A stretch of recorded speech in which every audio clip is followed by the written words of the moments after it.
Whenever you're ready.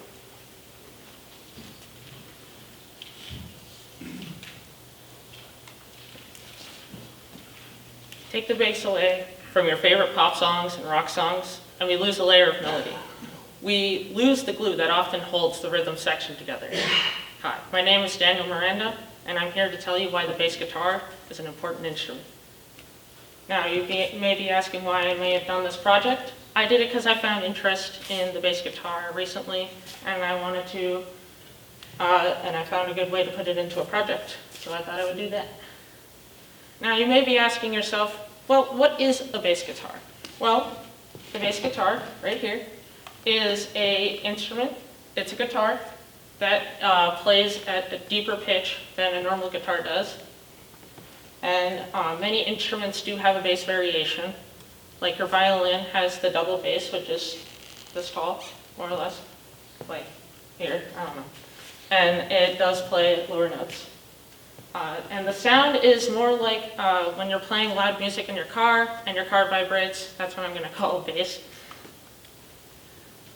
So what about the history? For my project, I looked up the history of the guitar and how it evolved over time. Right here, this is the Arabic oud. It was made, historians approximate it to be made in about 1300 BC. So this is pretty old. And here is a very flat fretboard. Fretboard is like a place where you put frets, which are little pieces of wire or anything that will make you change a pitch. They don't have one because of the way that the Arabics play their music, they don't have the normal convention that we do in our Western music. Here we have the lute, which does have little frets on it. These instruments usually had frets made of gut and strings also made of gut. And some of the strings, particularly the lower ones, were doubled and even tripled, so you could better hear the music. Now we get to the acoustic guitar, or in this case the acoustic bass. Strings are now made of nylon, plastic, or steel, so you can even better hear the instrument. They finally had better innovations. And here is the first electric guitar called the Rickenbacker frying pan, made in 1920. This thing was used mostly by the Hawaiians for their lap steel instruments. And now we move on to today, where we have musicians from all over the music world playing a guitar, all the way from blues to rock to even some folk people.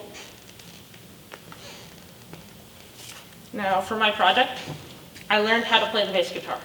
And let me just tell you, it's very difficult. It's not as easy as many people think it is.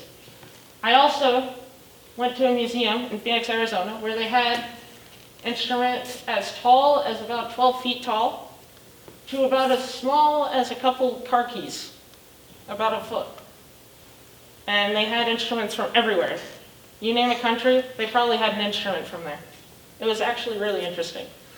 I also got to meet with someone who made basses as a hobby. It was really cool to see the instruments he made, how he made them, and I got to talk to him about certain things. Now let's talk about my music experience. What I listen to on a daily basis, it ranges from everything. I got electronic music, rock music, metal, 80s, rap, everything. Everything's there. And all of these have to have bass in it. If you don't have bass, everything falls apart, like I said at the start. These songs, they all have dedicated bass in them, or songs by these people. In fact, where is it? Paul McCartney, right there, bassist for Beatles, and right there, John Deacon, bassist for Queen. I also, before I started this project, I developed my ear so I can actually listen to these lower frequencies and understand where the bass sticks out. Now, in conclusion, without bass, songs would really be hard to exist. many artists would cease to exist, even newer ones, because it's very hard to make a song without the bass, because you can't change things. Even with modern innovations such as auto-tune, it's very, very, very difficult. Now, I would like to thank some people who helped make this project possible. I would like to thank Ms. Mullins for constantly pushing me every way through this project. I'd like to thank my dad for also pushing me, but helping me with plan the trip, pay for the trip, and also helping me find this instrument right here. If he didn't help me, I wouldn't have done this project. I'd like to thank my mom, who isn't here today, for giving me ideas to continue my project. I'd like to thank the person who I met who made basses, because then I got to see the interesting instruments he made. And I would also like to thank my neighbor Kathy for helping me with her connections to get things around. Any questions?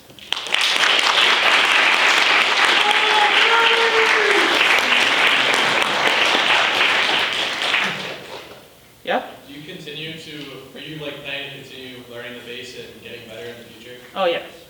This thing is very fun to play, and I think it would be interesting.